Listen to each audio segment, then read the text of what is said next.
Coming up, it's time to turn back the clocks in most of the United States. We look at night flying, how to stay safe. Plus, Tampa was a big hit, a wrap-up of our last fly-in of the year, and a beautiful autumn flight over New England in a D-Day survivor. AOPA Live this week begins in just a moment. Build and flying with the Sonex Aircraft B models. The B models offer more room and comfort, more fuel, more panel space, more engine choices, and the same great Sonex Aircraft flight characteristics. Learn more at sonexaircraft.com.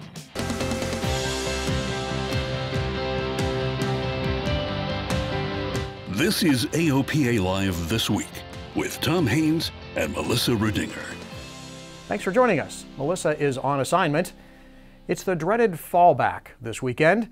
Most of the United States will lose an hour as we reset from daylight savings time. Looking at you, Arizona. With that comes an earlier twilight, and that means many of us will do a bit more night flying than we have been. AOPA is working to keep you safe as the sun goes down. We have a special night flying edition of the ePilot Flight Training newsletter. It's packed with night flying tips, and there are a number of things you can do to add elements of safety at night. AOPA Air Safety Institute Executive Director Richard McSpadden says first and foremost, slow your roll. Just slow down. Everything's going to take a little bit longer depending on the status of your cockpit lighting. It might take you just a second longer to glance at whatever instrument you want to look, or to find your flap handle, or to find your pencil, or whatever it is. So just slow down and plan on things taking a little longer. You'll also want to control your panel lighting and use as little as you can to help your night vision. If you aren't current and proficient at night, take off at twilight and ease into the darkness. One of the biggest issues you can face is taking off from a well-lit runway into a black hole of sky. Richard says to treat night flight like it's IMC and rely more on your instruments. And if you want to study more, the Air Safety Institute Fall Seminar Series is about flying at night. A series of best practices and things to consider when you're flying at night. We take some night accidents and we break them down in a case study format to see what went wrong and what are the lessons learned that can come out of those. And that's been very well received. If you can't make it in person, the night flying content is available at airsafetyinstitute.org. We've been telling you that H.R. 2997, the bill to take air traffic control away from the FAA and give it to a corporation dominated by the airlines, is bad for general aviation. Well, it turns out it would be bad for old folks, military retirees, and people living in flood-prone areas too. Stick with me here, because like a lot of stuff in Washington, the reason is, well, a bit arcane. You see, the bill takes tax money away from the federal budget and would increase the deficit by nearly $100 billion. The Nonpartisan Congressional Research Service says that would trigger something called a statutory pay-go sequester. In a Dear Colleague letter, Representatives Peter DeFazio and Rick Larson say the mandatory sequester would cause billions of dollars of cuts to Medicare, the Military Retirement Fund, the FEMA National Flood Insurance Program, and many other programs. So yet another reason for you to call your member of Congress and tell them again to oppose H.R. 2997. Now, as we mentioned before, the former head of the AOPA Air Safety Institute, Bruce Landsberg, has been nominated to serve on the National Transportation Safety Board. The Commerce Committee this week held a hearing where Landsberg testified. The committee is expected to vote on Landsberg's nomination in the near future. And half a country away, though, a win. The Heber City, Utah Council voted to approve revised minimum standards for the airport. OK3 Air, the facility's only fixed-base operator, sells fuel to airport users. The changes allow an additional FBO to establish a self-service avgas fueling station to facilitate competition in response to numerous complaints that cited unreasonably high prices. Now, AOPA has been working to ensure fair access to our nation's public airports, and we are fighting a small minority of FBOs with unfair prices. And well, how about this? Instead of allowing a second FBO on the field, officials in Jackson Hole, Wyoming decided to use an FAA rule to buy the existing one. Jackson Hole Airport is paying $26 million to buy Jackson Hole Aviation. The move blocks Wyoming Jet Center from setting up operations and creating competition in the free market. If the deal is approved, Jackson Hole Airport will be able to set fuel prices, allocate hangar space, and make other decisions about general aviation. As with Heber City, Jackson Hole was one of our most complained about airports regarding egregious fees. Well, and a win for commercial drone operators. The FAA just started automated authorization for commercial drone flights in controlled airspace. Right now, it is only for flights around a handful of airports, but more are expected next year. The non-automated process can take months, which has caused a number of safety issues at some drone operators as they choose to fly without authorization. So to use the new system, drone operators need to use software from either AirMap or Skyward. And the news just keeps getting worse for avionics manufacturer Navworks. Last week, we reported that the company closed its doors. Now the FAA is proposing an over $3.6 million civil penalty against the company. Navworks built an ADS-B transceiver that ran afoul of the FAA because its GPS module didn't meet the agency's requirements. And Icon Aircraft, the manufacturer of the A5 light sport amphibian, is announcing a significant price increase. The price for a new fully loaded A5 will increase over 50% for 2018. The new price is $269,000 for a base model and a whopping $389,000 for the fully loaded A5. Icon will only deliver the fully loaded model in 2018. The company says the price increase comes now that they know the actual cost to manufacture the airplane. And one of Icon's training centers is at Peter O. Knight Airport in Tampa, Florida. And last week, Peter O. Knight hosted our last fly-in of the year. AOPA Live's Josh Cochran has the story. All the ingredients for an ideal aviation weekend. A beautiful setting, lots of airplanes, and a chance to bond with friends at the airport. That describes the last, but certainly not least, fly-in of the year to Tampa. A beautiful Friday kicked things off with all-day seminars about survival training, owner maintenance, and more. As the day went on and the sun started to set over the Tampa skyline, the party was just getting started. Food and music topped off a perfect Friday. The sun peeking over the horizon on Saturday awoke campers sleeping in our most scenic camping spot yet. Sean Stoltz came into camp with a group of friends from the Lakeland Aero Club. It's been really, really pretty. There's been no real cloud covers. It's been a few patchy clouds. Nice pretty sunset, sunrise, lots of airplanes. Really fun, actually. And there was plenty more fun to be had. As the morning wore on, more airplanes came in with thousands of visitors. A first for AOPA fly-ins is this new attraction brought by Sun and Fun. Well, this is the pre-flight park. So this is our kids zone where we provide hands-on activities that are educational to the students. They're STEM activities, so they give the students some knowledge in aviation and aerospace subjects. Bertrand Rolland came with his son Theodore to check out the kids' activities. It was really nice. I actually was not expecting anything like this for the younger ones. He has been enjoying all the coloring, making rockets, and playing with other kids. The fly-in also gives a chance to meet with AOPA staff one-on-one. Pilots were especially grateful for the fight against privatization. Glad I'm a member of AOPA, and now we just need to fight this dumb ATC stuff. So avoid that privatization and keep up the good fight. So I'm glad I could be here. Most of all, pilots come out to enjoy a beautiful weekend and spend time with friends. Camille Branch brought an unusual friend. Tuskegee loves airports, he loves people, he loves pilots. He's just hanging out and enjoying everything. I take him with me wherever I go. And he's got a red tail, so he's all about the aviation and his namesake, the Tuskegee Airmen. So we're just having a really good day. Josh Cochran, AOPA Live. Birds of a feather. Over the weekend, nearly 5,500 people came to Tampa with 339 airplanes flying in.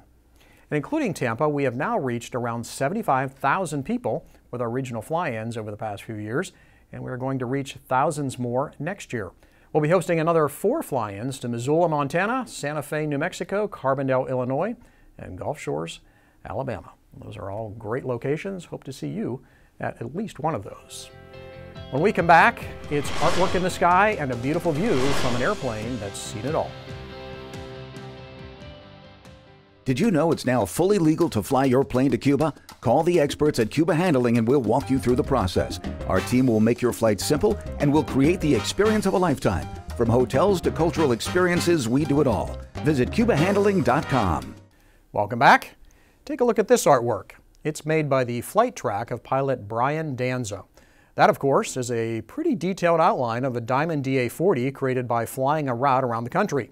This was the winning submission in the Wild Blue Doodle contest, organized by Lightspeed and Cloud Ahoy. Pretty talented. See the story of how he did it on AOPA.org. A jet engine that can fix itself. Is that the work of wizards? Yes, technical wizards, who, with the visionary engineers at GE, developed Predicts, giving plane engines the ability to self-diagnose problems and alert those who can fix them. You may have seen this Dell Technologies TV commercial. Well, that technical wizardry is making its way to general aviation in the form of the new GE turboprop that will power the Cessna Denali. GE's Brad Mautier told me last week that new engine has just 12 parts that replace 850 parts in a conventional engine. We capture all of the engine parameters on each flight digitally. Right. And then that information is transmitted upon landing when you hit your squat switches, and the system looks for a 4G or 3G or a Wi-Fi signal, and then it transmits all that data. And then we can take that data and we create a model of your particular serial number engine back to birth records, and we create what we call a digital twin, and then we fly your flight that you just flew, since we know how you flew it, where your throttle settings were, your altitude, your speeds, all of that sort of thing. We even know the weather. We do this for our commercial engines.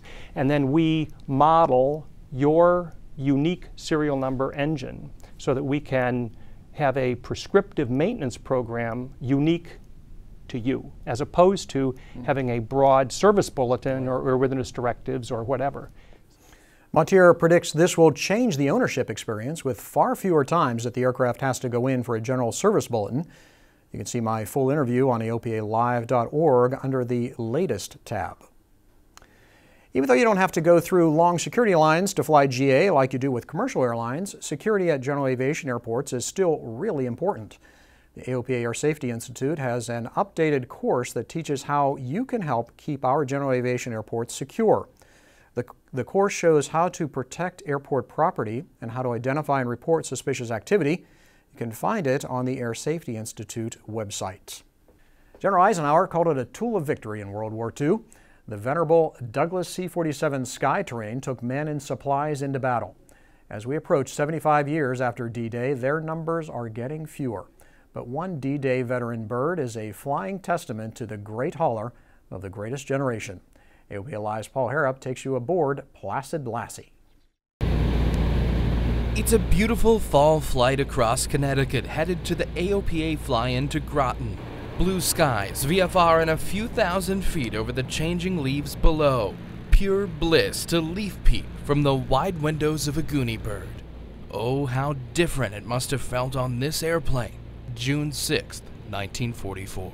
She participated in the D-Day invasion, towed a glider for the 82nd Airborne on the first wave of D-Day, and then dropped paratroopers for the second and subsequent waves. And then the airplane served during the rest of the war, including Operation Market Garden. She was in continuous use all the way through to the surrender of the Germans, and flew supplies over from England and wounded soldiers all the way back. The trusty old Goonie bird served for 2 decades as an airliner, and then a freight dog, and then an inglorious demise for a storied machine. Kind of ended her working days in the early 2000s in a little town called Covington, Georgia, kind of derelict in the weeds. And that's where a friend of mine discovered her and said, hey, look, let's see if we can't get a DC3 flying for in honor of the 75th anniversary of the DC3 type. So that was in 2010. Today, the former glory is back. The airplane flies thanks to the love and attention it gets from the Tunison Foundation, named for the last surviving crew member from the airplane's war service. Foundation President Eric Zipkin feels small when he considers the big history of this machine. Humbling, I think, is probably one of the best ways to put it. You know, flying along, every once in a while you look out of the wing and you look at the rivets and you say, not only did an airplane like this, but these actual rivets that are surrounding me flew for the last 75 years and participated in so many of the important seminal events of the 20th century, the D-Day invasion, liberation of Europe, and then ultimately the creation of the airline industry and kind of modern aviation as we know it. All the more reason to be grateful for the freedom to take this beautiful flight across New England. Paul Harrop, AOPA Live. One can only imagine what it was like for those brave men on D-Day.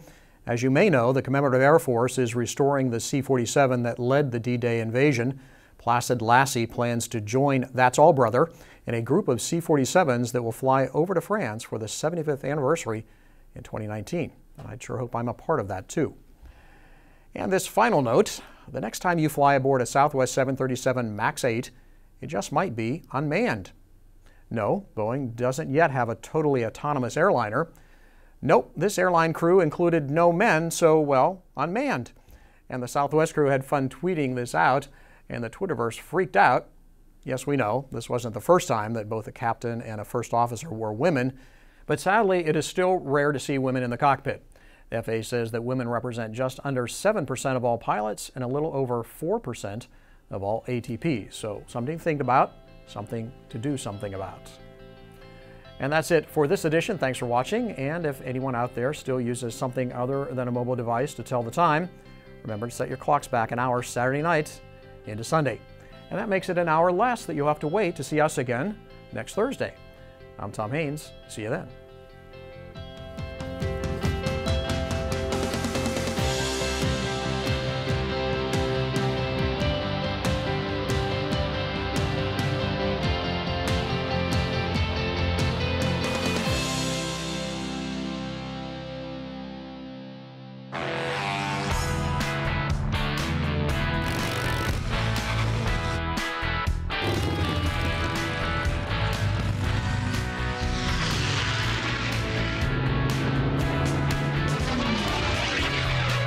Brightline, instruments for professionals.